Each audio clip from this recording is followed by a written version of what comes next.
When I first felt my ACL pop in my knee, I remember feeling this deep pit in my stomach. There was this despair and dread all swirling in me. And this was just in the milliseconds that I was in the air before I even landed on the ground. And then the pain hit, and man, did it hit hard. And I remember falling to the ground and crying and just holding my knee. But what really made it hard for the tears to stop flowing was not so much the physical pain, which did really hurt. It was more this emotional pain that I felt instantly. And I'll never forget what that felt like. ACL tears are an athlete's worst fear. They are known for their long and finicky rehab process, high re-tear rates, and pain. But it was in that moment that when I tore my first ACL that I realized what made this injury even more grueling was the emotional roller coaster it sends you on. And that's why I wanted to make today's video. If you haven't followed along with my ACL journey, then I'll just give a quick recap of my ACL story, but I'll put the full link down below of the video explaining my whole ACL story down in the description below. But just to recap, I had been out from playing volleyball for 4 to 6 months prior to my ACL injury because I had had a pretty severe calf strain prior to my ACL injury. And I had just been getting back to playing the sport of volleyball again, which is the sport I love. It's the sport that makes my soul so happy to play. And I had just gotten back to it. I think this was my second day back to playing volleyball again when I had my ACL injury. So there were a lot of ups and downs already. So all of the emotions of getting injured yet again after just getting the sport that I love back came on very fast and hard. And if you've gone through an ACL injury yourself, then you know how it all hits you.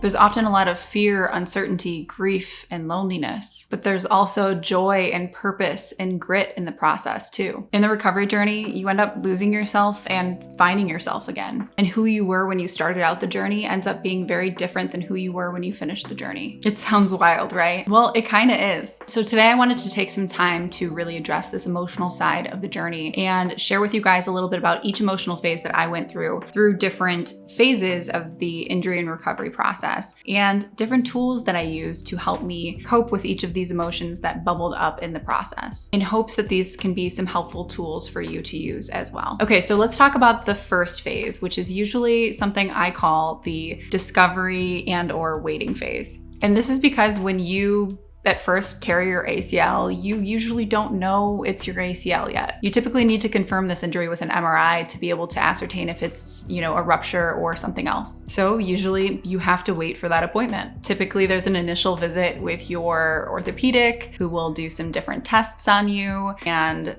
then refer you to get your MRI. So then you're waiting for another appointment after that. In this stage, I remember personally feeling so much anxiety and fear and uncertainty and even some hope. Hope that it wasn't what I thought it might be. Hope that maybe it was just a really bad sprain or bone bruise or really anything other than the ACL. There's a lot of ruminating about the what ifs, and you kind of just feel like you're in buffering mode. You don't even know what the next steps are to take because you're still waiting to confirm what's the deal. So in this phase of things, what really helped me was something that I know is going to sound fairly cliche, but it really did help. And that was just simply to try to practice staying in the present moment and not focusing on the future, because there were so many unknowns to consider at that point in time that it wasn't worth me going down any road of possibility and really expending any mental energy trying to think about the what ifs, at least until I got confirmation about if my ACL was actually ruptured or not. Googling every single symptom that I was experiencing with my knee definitely didn't do me any good. Worrying about what the possibility of surgery would mean for the next 6 to 9 to 12 months did me no good, because again, that may have not been the case. So really it was about just staying mindful to where my thoughts were going. Anytime I noticed myself starting to ruminate on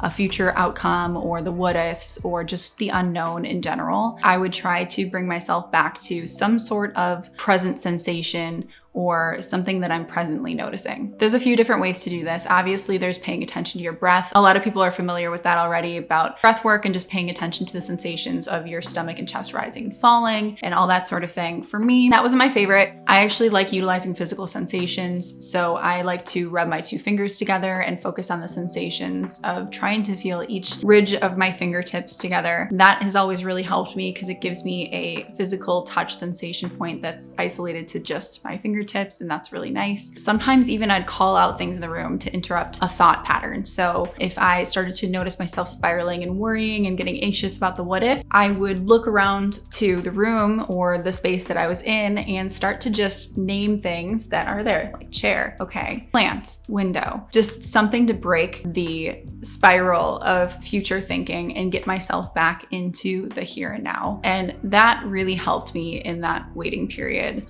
/ discovery phase of things. The next phase is a really tough one, and that is the confirmation phase. That is when you get the confirmation that you do in fact have an ACL rupture or ACL tear in some capacity. And for me, I remember when I got that news, I remember feeling like all my future plans for the next, again, 6 to 9 to even 12 months came crashing down. Anything that I had as an idea of what I would be doing in the next upcoming months started to crumble in my mind. And I felt like I started to lose touch with all of these things that I was planning that were making me happy and really excited for. Hopes of playing volleyball all summer with my friends, plans of going hiking, travel plans I already had booked. All of these moments that I'd built up in my mind started to disappear in front of me.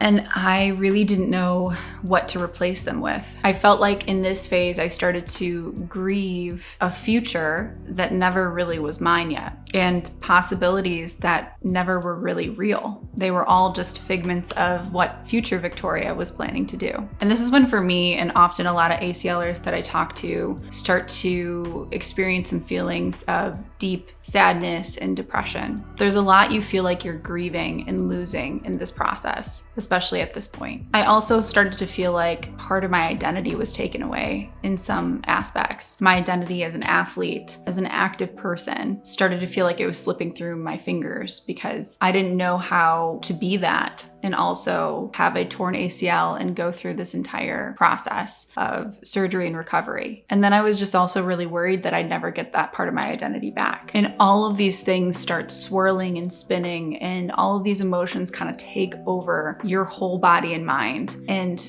you just feel really overwhelmed. Even just thinking about that time in my life makes me emotional because I can remember it like it was yesterday, just how all of that hits you. And if you haven't experienced this injury before, I know this may feel and sound dramatic to you, but for those of you that have and are athletes yourself, to have all of these things come crashing down and to be experiencing all these emotions, it's really hard. This stage was one of the hardest ones to go through for me. So it was crucial that in this phase of the ACL injury and recovery process that I got some support. For me, having a therapist during this time was absolutely invaluable. I didn't really realize until this phase of the injury that I had so much of my identity tied up as being an athlete, as somebody who looks and is physically strong. I had also always used sports and physical activity as a coping mechanism for stress and other things that were bothering me in my life. So all of a sudden, one of my main coping mechanisms felt like it got ripped away from me. And I knew I needed to learn some other ways to sort through all of the emotions that I was experiencing. Unfortunately, when you're dealing with an injury like an ACL, it can definitely limit your ability to move or walk or drive around very easily. So going to traditional in-person therapy might not always be an option. And that's why today I've partnered with BetterHelp as this video sponsor, so that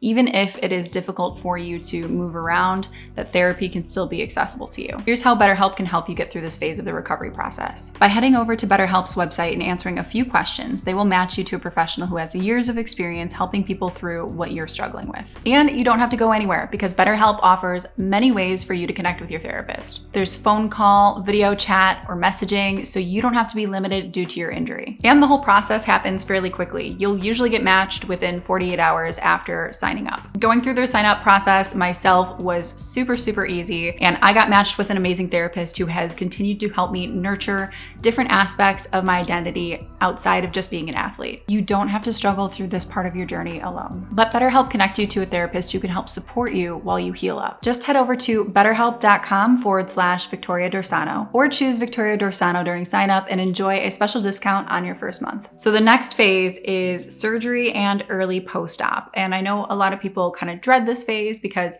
it's when a lot of it becomes very real. I know for myself, I was feeling very scared of surgery, but also really excited because I was finally feeling ready to move forward. But then I remember getting out of surgery, and frankly, I didn't really feel like I was moving forward. You're really just sitting a lot and depending on others a lot. And you're not able to move around very easily. And honestly, just getting up to get like a glass of water was a huge pain in the ass. Everything had to move a lot slower in my day. And I'm notoriously bad at slow. The main emotions that I was experiencing in this phase and that are common to experience in this phase are a mix of boredom. There's some anticipation and anxiety to want to speed the process up. There was definitely a lot of fear that I'm doing something wrong, or whatever my knee was feeling at the time was wrong, and that I somehow messed up the graft. Kind of a mishmash of all sorts of different emotions happening here. Just really a lot of uncertainty. In this phase, two things were really key to helping me regulate and cope with all the emotions I was experiencing. Number one was connecting with different ACL support groups online. This allowed me to understand what other people were going through, some of the oopsies and uh-ohs that were common, the different sensations that were common. I know ACL can be a very variable injury. We can all feel very different things post-op, but there's definitely some similar worries that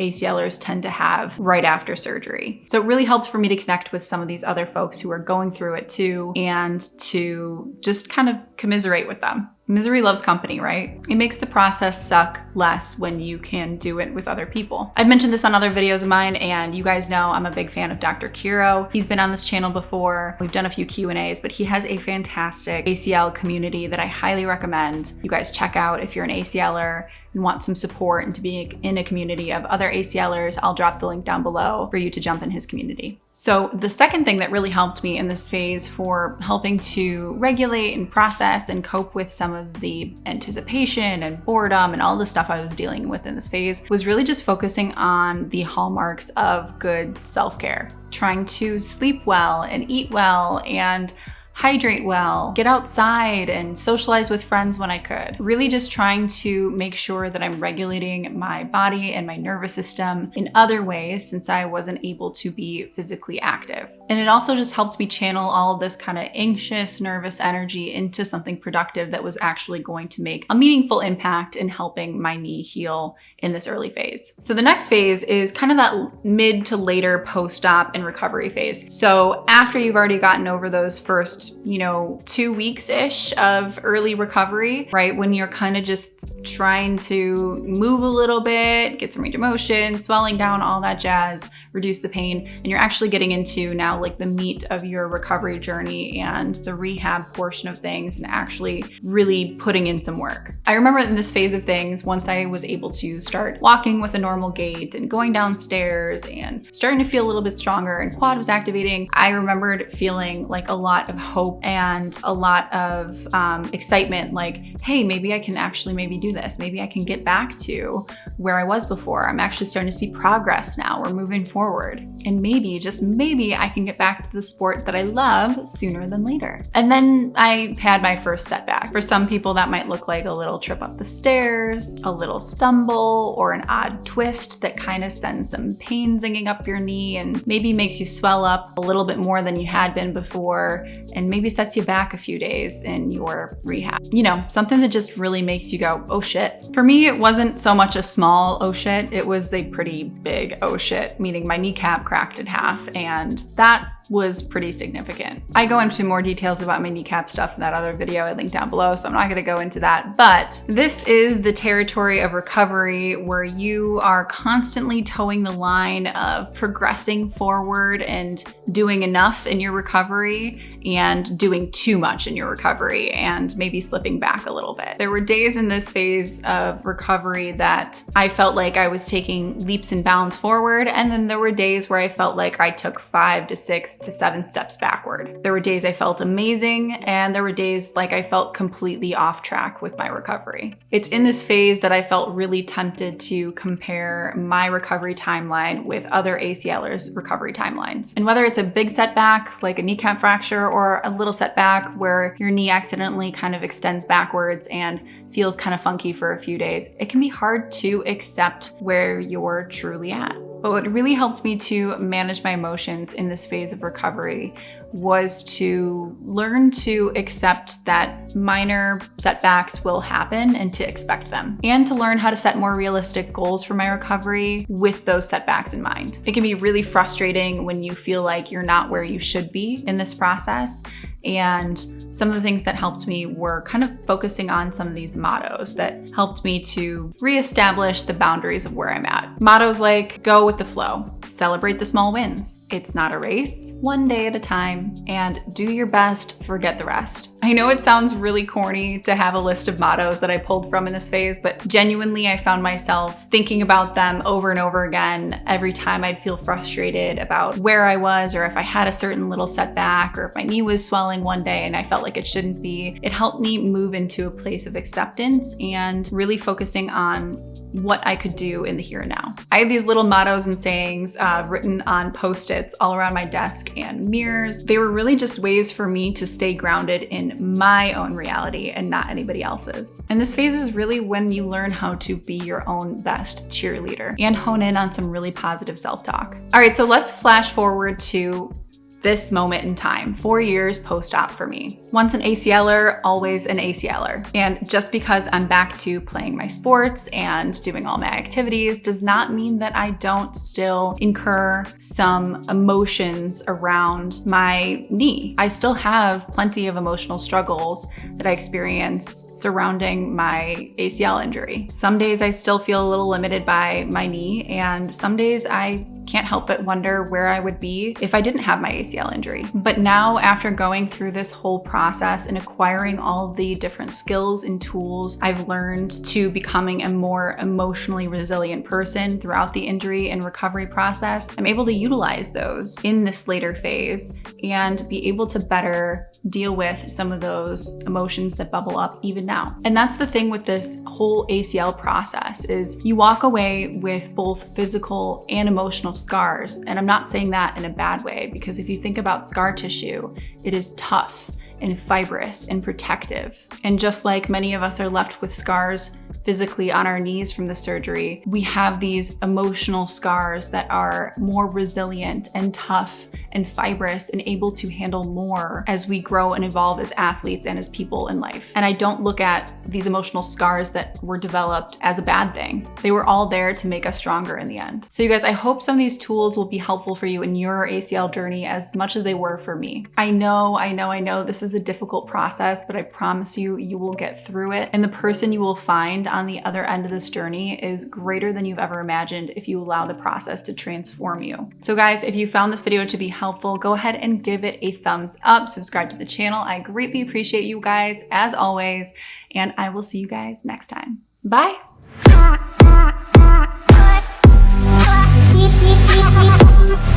You